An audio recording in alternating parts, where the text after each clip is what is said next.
ರಾಜ್ಯದ ಬರೋಣದ ತನಕ ನಾವು ಪ್ರಾರ್ಥನೆ, ಪ್ರಯಾಸ, ಸಹವಾಸ, ದೇವರ ಸಹವಾಸ, ದೇವರ ಮಂದಿರದಲ್ಲಿ ದೇವರಿಗೋಸ್ಕರ ಹಿಂಸೆಗಳು, ಕಷ್ಟಗಳು, ಶೋಧನೆಗಳು ಬಂದರು ಧೈರ್ಯವಾಗಿ ನಿಂತ್ಕೊಂಡು ದೇವರಿಗಾಗಿ ಬದುಕುವಂಥ ಆಸಕ್ತಿ, ತೃಪ್ತಿ ಇರಬಾರ್ದು. ಸಾಕು ನಾನು ಸ್ವಲ್ಪ ಪ್ರಾರ್ಥನೆ ಮಾಡ್ಕೊಂಡಿದ್ದೇನೆ, ಸಾಕು ನಾನು ಸ್ವಲ್ಪ ಬೈಬಲ್ ಓದ್ಕೊಂಡಿದ್ದೇನೆ, ಒಂದು ಅಧ್ಯಾಯ, ವಾರಕ್ಕೊಂದು ದಿವಸ ಭಾನುವಾರ ಚರ್ಚಿಗೆ ಹೋಗಿದ್ದೇನೆ, ಬಂದಿದ್ದೇನೆ, ಸಾಕು. ಮತ್ತು ಈಗಂತೂ ಡಿಸೆಂಬರ್ 25ನೇ ತಾರೀಕಿನಿಂದ ಪ್ರಾರ್ಥನೆಗಳು, ಕೇಕ್ ಕಟ್ ಮಾಡೋದು, ಪ್ರಾರ್ಥನೆಗಳು, ಊಟಗಳು, ವಾಕ್ಯಗಳು, ಮತ್ತೆ ಹೊಸ ವರ್ಷದ ರಾತ್ರಿ ಆರಾಧನೆ, ವಾಚ್ ನೈಟ್ ಸರ್ವಿಸ್, ಮತ್ತು ಈ ವರ್ಷಾಂತ್ಯದಿಂದ ವರ್ಷದ ಪ್ರಾರಂಭದವರೆಗೆ 1ನೇ ತಾರೀಕುವರೆಗೆ ತುಂಬ ಭಕ್ತಿ ಮಾಡಿ, ಪ್ರಾರ್ಥನೆ ಮಾಡಿ, ಭಜನೆ ಮಾಡಿ ನಾನು ದೇವ್ರನ್ನ ಆರಾಧನೆ ಮಾಡಿಬಿಟ್ಟಿದ್ದೇನೆ. ಸಾಕು. ಇನ್ನು ಭಾನುವಾರ ಆರಾಧನೆಗೆ ಹೋದ್ರೆ ಏನು ಬಿಟ್ಟರೆ, ಮತ್ತೆ ಈಗ ಇವತ್ತಾಗಲೇ ಗುರುವಾರ, ಶುಕ್ರವಾರ, ಶನಿವಾರ, ಭಾನುವಾರ ಆರಾಧನೆ. ಇನ್ನು ಭಾನುವಾರ ಆರಾಧನೆಗೆ ಹಾಕೋಗ್ಬೇಕು ಪ್ರಾರ್ಥನೆಗೆ. ಮೊನ್ನೆ ಹೋಗಿದ್ದಿಲ್ಲ, ಇನ್ನೂ 2 ದಿವಸ ಆಗಿಲ್ಲ. ಹೊಸ ವರ್ಷಕ್ಕೆ ವಾಗ್ದಾನ ತಗೊಂಡಿದ್ದೀನಿ. ಈಗ 2 రోజులు అయింది రాత్రి పగలు ప్రార్థన చేశాను కొత్త సంవత్సరం, మళ్ళీ ఆదివారం ఎందుకు పోలే అనే తృప్తి కదా. ఇటువంటి తృప్తి ఉండకూడదు.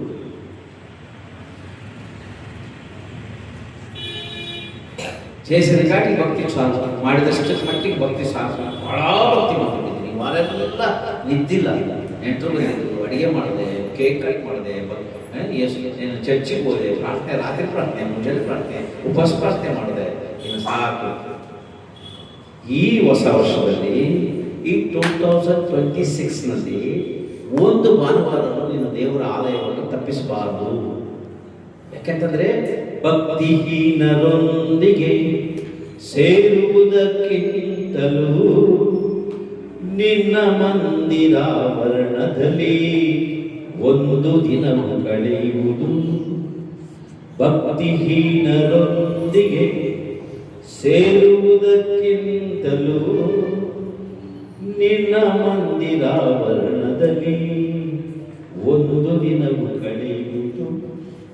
1000 ದಿನಗಳಿಗಿಂತ ಶ್ರೇಷ್ಠವು, 1000 ದಿನಗಳಿಗಿಂತ ಶ್ರೇಷ್ಠವು, ಶಾಶ್ವತವಾದುದು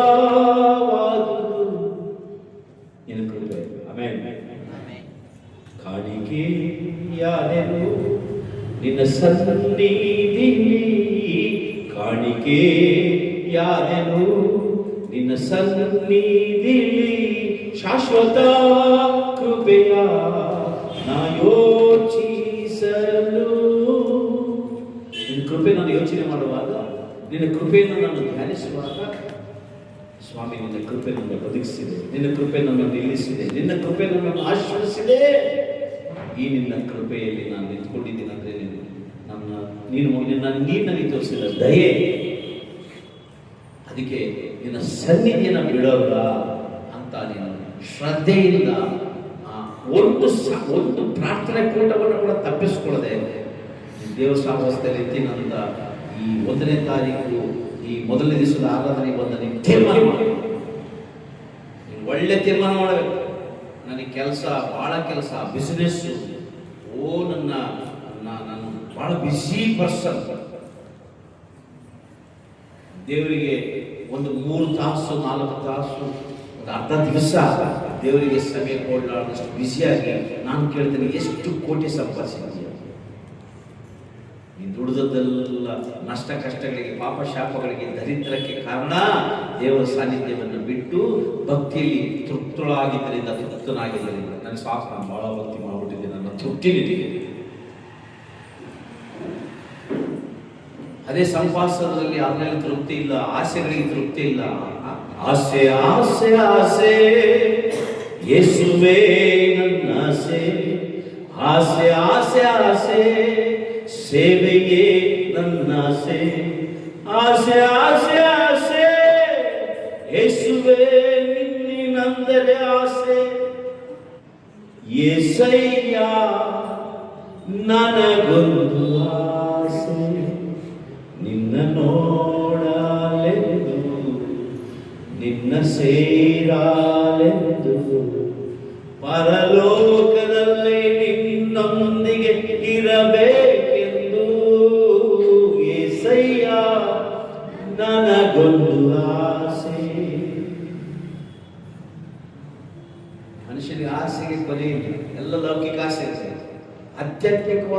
ಆಸೆಗಳಿಲ್ಲ, ಆಧ್ಯಾತ್ಮಿಕವಾದ ಚಿಂತನೆ ಇಲ್ಲ, ಸ್ಪಿರಿಚುವಲ್ ಡಿಸೈರ್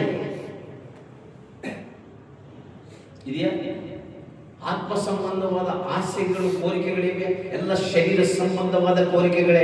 ಕಣ್ಣಿನ ಆಸೆ, ನೇತ್ರಾಸೆ, ಬದುಕು ಬಾಳಿನ ಡಂಬ, ನಮ್ಮ ದೊಡ್ಡಸ್ತಿಕೆ, ನನ್ನ ದೊಡ್ಡಸ್ತಿಕೆ, ನಾನಿಷ್ಟು, ನಂದಿಷ್ಟು, ಇದೇನಾ? ಈ ನ್ಯೂ ಇಯರ್ ಅಲ್ಲಿ ನೀವು ಡಿಸಿಷನ್ ಮಾಡಬೇಕು, ತೀರ್ಮಾನ ಮಾಡಬೇಕು. ಈ ವರ್ಷದಲ್ಲಿ ಸ್ವಾಮಿ ನನಗಿಷ್ಟು ಮೇಲುಗಳನ್ನು ಮಾಡಿದ, ನನಗೆ ಆರೋಗ್ಯ ಕೊಟ್ಟು ಆಶೀರ್ವದಿಸಿ ಜೀವಿತರ ಲೆಕ್ಕದಲ್ಲಿಟ್ಟು ಹೊಸ ವರ್ಷವನ್ನು ನೋಡುವಂತೆ ಮಾಡಿದ ನಿನ್ನ ಸನ್ನಿಧಿಯಲ್ಲಿ ನಾನು ನಿನ್ನ ಮಗನಾಗಿ, ಮಗಳಾಗಿ, ನಿನ್ನ ರಾಜ್ಯಕ್ಕಾಗಿ, ನೀತಿಗಾಗಿ, ಸತ್ಯಕ್ಕಾಗಿ ನಾನು ತೀರ್ಮಾನದಿಂದ ಬದುಕ್ತೇನೆ, ನನ್ನ ಸಹವಾಸ ಬಿಡೋದಿಲ್ಲ ಅಂತ ಒಂದು ಗಟ್ಟಿ ತೀರ್ಮಾನ ಮಾಡಿ ದೇವರನ್ನ ಆತ್ಮದಿಂದ, ಸತ್ಯದಿಂದ ಆರಾಧಿಸಿ ಆಶೀರ್ವಾದ ಕೊಂಡುಕೊಳ್ಳಬೇಕು. ನಿನ್ನೊಬ್ಬನಿಂದ ನೀನು ಹೀಗೆ ಮಾಡುವುದಾದರೆ ನಿನ್ನ ಮನೆಗೂ, ನಿನ್ನ ಕುಟುಂಬದ ಎಲ್ಲರಿಗೂ, ನಿನ್ನ ಬಂಧು ಬಳಗಕ್ಕೂ, ನೀನಿರುವ ಈ ಸ್ಥಳಕ್ಕೆ ಆಶೀರ್ವಾದ ಬರ್ತದೆ. ಕ್ರಿಸ್ತೇಸುವಿನಲ್ಲಿ ನಂಬಿಕೆ ಇಡು, ಆಗ ನೀನು, ನಿನ್ನ ಮನೆಯವರು ರಕ್ಷಣೆ. ನಿನಗೆ ನಂಬಿಕೆ ಇಲ್ಲ, ನಿನಗೆ ಪ್ರಾರ್ಥನೆ ಇಲ್ಲ, ನೀನೇ ನೆಟ್ಟಿಗೆ ಪ್ರಾರ್ಥನೆ, ಸಹವಾಸ, ಅನ್ಯೋನ್ಯತೆ, ಐಕ್ಯತೆಗಳಲ್ಲಿ ಬರಲ್ಲಂದ್ರೆ ನಿನ್ನ ಮನೆಯವರು, ನಿನ್ನ ಕುಟುಂಬದವರು ಹೇಗೆ ರಕ್ಷಣೆ ಹೌದಾ? ಅದಕ್ಕೋಸ್ಕರ ದಯಮಾಡಿ ಪ್ಲೀಸ್ ಇವೆಲ್ಲರೂ ಕೂಡ ಈ ವರ್ಷ ನೀವೇನ್ ಮಾಡಬಾರ್ದು, ಅಶ್ರದ್ಧೆಯಿಂದ ಇರಬಾರ್ದು. ಅಲ್ಲ, ಏನ್ ಮಾಡಬಾರ್ದು? ಅದೇನು ತೃಪ್ತಿ ಸಾಕು. ಮೊನ್ನೆ 3 ದಿವಸ day night whole night party ಮಾಡ್ಬಿಟ್ಟಿದ್ದೀನಿ ಅಂತೇಳಿ ತೃಪ್ತಿ ಪಡ್ಕೋಬಾರ್ರಿ. ತೃಪ್ತಿ, ಸೇವೆಯಲ್ಲಿ ತೃಪ್ತಿ ಸಾಕು. ನಾನು ನೋಡಿ, ನಾನೀಗ 30 ವರ್ಷ ಸೇವೆ ಮಾಡ್ತಾ ಇದ್ದೇನೆ. ನನಗೆ ಹೋಗಿ ಸುಂದರವಾದ ಒಳ್ಳೆ ಮಂದಿರ ಕೊಟ್ಟಿದ್ದಾನೆ, ಸೇವೆ ಮಾಡ್ತೀನಿ. ಆದರೆ ಈಗಲೂ ನನಗೆ ಕರ್ತನಿಗಾಗಿ ಏನಾದರೂ ಮಾಡಬೇಕು ಆಸೆ. ನನಗೊಬ್ಬೊಬ್ರು ಹೇಳ್ತಾರೆ, ಸಾಕು ಬಿಡ್ರಿ ಅಷ್ಟೇ, ಒಳ್ಳೆ ಚರ್ಚ್ ಇದೆ, ಒಳ್ಳೆ ಸಹವಾಸ ಇದೆ, ಒಳ್ಳೆ ಎಲ್ಲ ದೇವರು ಅನುಕೂಲ ಮಾಡಿದ್ದಾರೆ, ಆರಾಮ್ಸೆ ನೀವು ಯಾಕೆ ಸುಮ್ಮನೆ ಟೆನ್ಷನ್ ತಗೊಳ್ತೀರಿ? ನಾನು ಹೇಳ್ತೇನೆ, ತೃಪ್ತಿ ಇಲ್ಲ. ಈ ರಾಜ್ಯ, ಕರ್ನಾಟಕ ರಾಜ್ಯದಲ್ಲಿ ನಾನು 30 ಜಿಲ್ಲೆಗಳಿಗೆ ಅವಿರತವಾಗಿ ರಾತ್ರಿ ಹಗಲು ಸೇವಕರ ಐಕ್ಯತೆಗಾಗಿ, ಸಹವಾಸಕ್ಕಾಗಿ ನನ್ನ ಸ್ಥಾನಿಕ ಸಭೆಯನ್ನು ನೋಡಿಕೊಳ್ತಾ ಆಂಧ್ರ ಮತ್ತು ಕರ್ನಾಟಕ ಅನೇಕ ಕಡೆ ದೇವರ ರಾಜ್ಯದ ವಿಸ್ತರಣೆ ಆಗಬೇಕು, ಯಾವ ರೀತಿಯಲ್ಲಾದ್ರೂ ಕ್ರೈಸ್ತರಲ್ಲಿ ಐಕ್ಯತೆ ಬರಬೇಕು ಅಂತೇಳಿ ನಾನು ತುಂಬ ಹಗಲು ರಾತ್ರಿ ನಿದ್ರೆ ನೀರಡಿಕೆಗಳನ್ನು ಬಿಟ್ಟು ನನ್ನ ಸ್ವಂತ ಖರ್ಚಿನಿಂದ ಯಾರ ಸಹಾಯ ಬೇಡದೆ ನಾನು ತಿರುಗಿ ಸೇವೆ ಮಾಡಿದ್ದೆ. ಆದರೂ ನನಗೆ ಎಲ್ಲೋ ಒಂದು ಕೊರತೆ ಇದೆ, ಎಲ್ಲೋ ಒಂದು ಕಡೆ ದೇವರ ಸನ್ನಿಧಾನದಲ್ಲಿ ಪ್ರಾರ್ಥನೆ ಮಾಡ್ತೀನಿ, ಸ್ವಾಮಿ ಹೀಗೆ ನನ್ನ ಜೀವನೋಪನೆ ಆಗಬೇಕಾ, ಏನಾದರೂ ಕರ್ತನಿಗಾಗಿ ಏನಾದರೂ ಮಾಡಬೇಕು ಅನ್ನೋ ಒಂದು ತಪನ, ಒಂದು ವೇದನೆ, ಒಂದು ಹಾಸ್ಯ ನನ್ನೊಳಗಿದೆ. ಅದಕ್ಕೆ ನಾನು ನಿಮ್ಗೆ ಹೇಳ ಬಯಸಿದೆ ಅಂದರೆ, ಭಾನುವಾರ ಬಂದೆ, ಹೊಸ ವರ್ಷ ಬಂತು, ಕ್ರಿಸ್ಮಸ್ ಬಂತು, ಎಲ್ಲ ಮುಗಿಸ್ಕೊಂಡೆ, ಮತ್ತೆ ನಾನು ತಿಳಿದಾಗ ಒಂದು ಭಾನುವಾರ ಬಂದೆ, ಯಾವಾಗ ಬಂದೆ, ಸಾಕು. ನಾನು ಭಾಳ ಭಕ್ತಿ ಮಾಡಿ ನನ್ನ ಇದು ಅಷ್ಟೇ ಬಿಡಬೇಕು. ನಾನು ಅದಕ್ಕೆ ಹೇಳಿದೆ, ತೃಪ್ತಿ, ಅಶ್ರದ್ಧೆ ಇವೆರಡು ವಿಷಯದಲ್ಲಿ ಜಾಗ್ರತೆ ಆಗಿದೆ. ಎರಡು ಇರಬಾರ್ದು, ತೃಪ್ತಿ ಇರಬಾರ್ದು, ಅಶ್ರದ್ಧೆ ಇರಬಾರ್ದು. ಅಶ್ರದ್ಧೆ ಅಂದರೆ negligence is the greatest crime. ಅಲಕ್ಷ್ಯ ಮಾಡಿದ್ರೆ ಬಹಳ ದೊಡ್ಡ ಅಪರಾಧ. ಆ ಬಿಡು ಏನಾಗುತ್ತೆ ಅಂದ್ರೆ ಅಲ್ಲಿ ನಷ್ಟನೇ ಆಗ್ತದೆ. ಸಣ್ಣ ಕಿಡಿ ಗುಡಿಸಿದ ಮೇಲೆ ಬಿದ್ದಿದೆ ಅಂದ್ರೆ ಆ ಕಿಡಿಯಲ್ಲ ಅಂದ್ರೆ ಮನೆಯೇ ಸುಟ್ಟು ಬಿಡುತ್ತೆ. ಅದಕ್ಕೆ ನೆಗ್ಲೆಕ್ಟ್ ಮಾಡಬೇಡ, ಉದಾಸೀನತೆ ಮಾಡಬೇಡ, ಅಲಕ್ಷ್ಯ ಮಾಡಬೇಡ, ಅಶ್ರದ್ಧೆಯಿಂದ ಇರಬೇಡ, ಮತ್ತು ದೇವರ ಕೆಲಸದಲ್ಲಿ ತೃಪ್ತಿಯ ಪಡ್ಕೋಬೇಡ. ನೋಡ್ರಿ, ಯೆಹೋಶುವನ ಗ್ರಂಥದಲ್ಲಿ ಒಂದು ಮಾತಿದೆ, ಏನು ಗೊತ್ತಾ? ಯೆಹೋಶುವ ಎರಿಕೋವನ್ನ ಗೆಲ್ತಾನೆ, ಆದರೆ ಆಯಿ ಎಂಬ ಪಟ್ಟಣದ ಮೇಲೆ ಸೊಕ್ಕು ಬರ್ತದೆ. ಎರಿಕೋ ಗೆದ್ದುಬಿಟ್ಟೇನೆ, ನಾನು ಇನ್ನೇನು ಸ್ಮಾಲ್ ಆಯಿ ನಾವು ಊಟ ಗೆಲ್ಲೋದಿಷ್ಟು చూసారా అక్కడ ఎరికోని గెలిచాడు యెహోషువ. అయితే ముందున్న ఆయి పట్టణం మీద సోలిపోయాడు. ఎందుకు? అక్కడ గెలిచాడు కదా, ఆ చిన్న పట్టణం కదా, దాన్నే గెలవగలుగుతాను అంటే అయిపోయింది కదా. భక్తి చేశాను, మంచిగా పాటలు పాడాను, సాక్షి చెప్పాను, కాలం ఇచ్చాను, అన్నీ చేశాను. మళ్ళా పోల్సిందేనా? పాస్టర్లకి సేవకులకి అంటే పని లేదు, కానీ వాళ్ళు పగలంతా వెలుస్తుంటారు, నన్ను వెళ్ళాలి కదా. సన్నిధి, ದೇವರ ಸಹವಾಸಗಳು. ಇವಾಗ ಹಾಯ್ ತಪ್ಪ ಅಮ್ಮ ಮುಗೀತು, ನಾಳೆ ನಿಮ್ಗೆ ಇನ್ನೊಂದು ವಿಚಾರ ಬರಬೇಕು. ಸ್ವಾಮಿ ವರ್ಷವೆಲ್ಲ ನನ್ನನ್ನು ಕಾಪಾಡಿದೆ, ಅಯ್ಯ ನನ್ನ ಜೀವನ ಬದಲಾಯಿಸು, ನನ್ನ ಬದುಕು ಬದಲಾಯಿಸು, ನನ್ನ ಯೋಚನೆ ಬದಲಾಯಿಸು,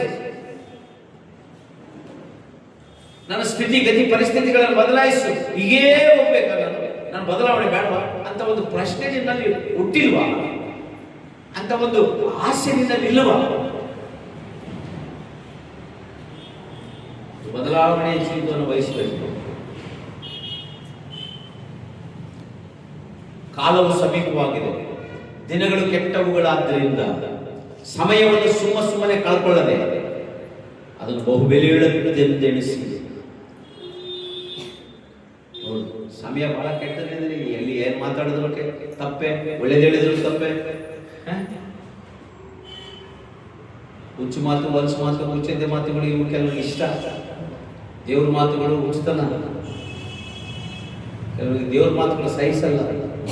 ದೇವ್ರ ಉಪದೇಶಗಳು, ಒಳ್ಳೆ ಮಾತುಗಳು ತಲೆಗೆ ಏರ್ತಾ ಇಲ್ಲ. ಯವನಸ್ಥರು, ಅನೇಕ ಕುಟುಂಬಸ್ಥರು, ಅನೇಕರು ಕೂಡ ಹೀಗೆ. ಅದಕ್ಕಾಗಿ ಎಷ್ಟೋ ಜನ ದೇವರು ದೊಡ್ಡ ದೊಡ್ಡ ಆಶೀರ್ವಾದಗಳನ್ನ ಕಳ್ಕೊಳ್ತಾ ಇದ್ದಾರೆ. ಇನ್ನ ಹಠ ಸಾಧಿಸುವುದು, ಸಿಡು, ಕಕ್ಷೆ, ಹೊಟ್ಟೆ ಕಿಚ್ಚು, ಜಗಳ, ಕಿತ್ತಾಟ, ಇವುಗಳಲ್ಲೇ ಕಾಲಹರಣೆ ಮಾಡಿದ್ದಾರೆ. ಜೀವಿತ ಹೋಗುವುದಾದ್ರೆ ಈ ಆಶೀರ್ವಾದ ಹೇಗೆ ಬಂದಿತ್ತು? ದೇವರು ಹೇಗೆ ನಿನ್ನನ್ನು ಕನಿಕರಿಸ, ಹೇಗೆ ನನ್ನ ಜೀವಿತದಲ್ಲಿ ಬದಲಾವಣೆಯನ್ನು ಕಾಣ್ತಿ ಸಲ ನೀನು ಪರೀಕ್ಷೆ ಮಾಡಿ. ಸೊ ದಟ್ ನಾನು ವಾಕ್ಯ ಸಂದೇಶ ಕರ್ತನ ಬೋಧನೆಗೆ ಹೋಗೋಕ್ಕೆ ಮುಂಚೆ ನಾನು ಇನ್ನೊಂದು ಮಾತು ಹೇಳ್ತೀನಿ. ಇದು ಎಚ್ಚರಿಕೆ ಮಾತು. ತೃಪ್ತಿ ಅಶ್ರದ್ಧೆ ಅಲ್ಲ ಇರಬಾರ್ದು. ಇದು ಟಾಪಿಕ್ ನೋಡಿ ನೆನೆಸ್ಕೊಂಡ್ರೆ ನಿಮ್ಗೆ ಅನ್ಸುತ್ತೆ ಏನು ತೃಪ್ತಿ ಇರಬಾರ್ದು ಅಂತಾರಪ್ಪ. ನಾನು ಹೇಳ್ತಿರೋದು ಬೇರೆ ಆಧ್ಯಾತ್ಮಿಕವಾದಂಥ ವಿಷಯಗಳಲ್ಲಿ ನಮಗೆ ಸ್ಯಾಟಿಸ್ಫ್ಯಾಕ್ಷನ್ ಸಾಕು, ನಾನು ಭಾಳ ಭಕ್ತಿ ಮಾಡಿ ಅನ್ನೋದು ಇರಬಾರ್ದು.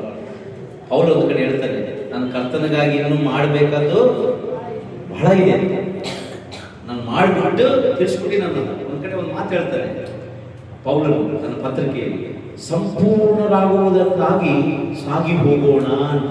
ಸಂಪೂರ್ಣರಾಗುವುದಕ್ಕಾಗಿ ಸಾಗಿ ಹೋಗೋಣ ಅಂತ. ನಾನು ಸಂಪೂರ್ಣ ಆಗ್ಬಿಟ್ಟೆ, ನಾನು ಸೇವೆ ಮಾಡಿಬಿಟ್ಟೆ, ಕ್ರಿಸ್ತನಿಗೋಸ್ಕರ ಹೊಡೆತ ತಿಂದ್ಬಿಟ್ಟೆ, ನನ್ನ ಸೆರೆಮನೆಗೆ ಹಾಕಲ್ಪಟ್ಬಿಟ್ಟೆ, ನಾನೆಲ್ಲ ಸೇವೆ ಮಾಡಿ ಕಂಪ್ಲೀಟ್ ಮಾಡಿಬಿಟ್ಟೆ, ನನ್ನಷ್ಟು ಸೇವೆ ಯಾರು ಮಾಡಿಲ್ಲ ತಾನೇ ತೃಪ್ತಿಪಟ್ಟನ ಇಲ್ಲ. ಅಲ್ಲಿ ಹೇಳ್ತಾರೆ ಸಂಪೂರ್ಣರಾಗುವುದಕ್ಕಾಗಿ ಸಾಗಿ ಹೋಗೋಣ. ಇನ್ನೂ ಸ್ವಲ್ಪ ನಾವು ಇನ್ನೂ ಮುಂದೆ ಹೋಗ್ತೀವಿ. ನಾವ್ಯಾರು ಸಂಪೂರ್ಣರಲ್ಲ, ಇನ್ನು ಸಂಪೂರ್ಣರಾಗ್ತೇವೆ. ದಿನೇ ಮಗು ಹೇಗೆ ಅದು ಹುಟ್ಟಿದ ಕೂಡಲೇ ಎಣ್ಣೆ ಹಚ್ಚಿ ಸ್ನಾನ ಮಾಡಿಸಿ ಹಂತವಾಗಿ ಹಾಲು ಕುಡಿದು ಬೆಳೀತಾ ಗಟ್ಟಿ ಆಹಾರ ತಿಂತು, ಹಾಗೆ ನಾವು ಬೆಳೆದು ಆ ಪರಿಪೂರ್ಣತೆಗೆ ಬಂದು ದೇವರನ್ನ ಎದುರುಗೊಳ್ಳಕ್ಕೆ ಒಂದು ದಿನ ಬರ್ತದೆ. ನಾವು ಪರಿಪೂರ್ಣರಾದಾಗ ಅದಕ್ಕಾಗಿ ನಾವು ಆಸೆ ಪಡಬೇಕು, ಅದಕ್ಕಾಗಿ ನಾವು ಸಿದ್ಧಗೊಳ್ಳಬೇಕು ಅಂತ ಮನಸ್ಥಿತಿಯಲ್ಲಿ ನಾವು ಮುಂದೆ ಸಾಗ್ತೇವೆ. ಅದು ಬಿಟ್ಟು ಸಾಕು ಇಷ್ಟು ಭಕ್ತಿ ನೋಡಿ ಮತ್ತೆ ನನಗೆ ಹೇಳಕ್ ಅಸಹ್ಯ ಆಗ್ತದೆ. ರಿಪೀಟ್ ಮಾಡಿ ಮತ್ತೆ ಹೇಳಿದ್ದೆ ಒಂದ್ಸಲ ಒಂದ್ಸಲ ಕೂತ್ಕೊಂಡಾಗ ನಾನು ಈ ವರ್ಷ ನಾನು ಹಂಗಿರಬಾರ್ದು ಅಂತ ತೀರ್ಮಾನ ಮಾಡ್ಬೇಕಂತ ಭಾರತದ ಸೇವಕನಾಗಿ ಹೇಳ್ತಾ ಇದ್ದಾರೆ. ಒಳ್ಳೆ ತೀರ್ಮಾನ ಮಾಡ್ರಿ. ದೇವರು ನಿಮ್ಮನ್ನ ಈ ವರ್ಷದಲ್ಲಿ ಆಸಕ್ತಿಕರವಾಗಿ ದೇವರಿಗೆ ನಡ್ಕೊಂಡು, ಭಕ್ತಿಯಲ್ಲಿ ನಡ್ಕೊಂಡು, ದೇವರ ವಾಗ್ದಾನಗಳನ್ನು ಸ್ವತಂತ್ರಿಸಿಕೊಂಡು ಆಶ್ವಾಸಪಟ್ಟ ಜನರಾಗಿ, ಆಶ್ವಾಸಪಟ್ಟ ದೇವರ ಮಕ್ಕಳಾಗಿ, ಮೊದಲು ದೇವರ ರಾಜ್ಯಕ್ಕಾಗಿ ನೀರಿಗಾಗಿ ತಾವುಪಟ್ಟು ಅವಳು ಕೂಡ ನಮ್ಗೆ ಏನು ಬೇಕೋ ಎಲ್ಲವನ್ನು ಹೊಂದಿಕೊಂಡು ಅನೇಕರಿಗೆ ಸಾಕ್ಷಿ ಹೇಳುವ ಜನರಾಗಿ ನಾವಿರೋಣ. ಆಮೆನ್. ಅದಕ್ಕೆ ದೇವರು ನಮಗೆ ಸಹಾಯ ಮಾಡಿ. Amen. Amen. God bless you all. Hallelujah.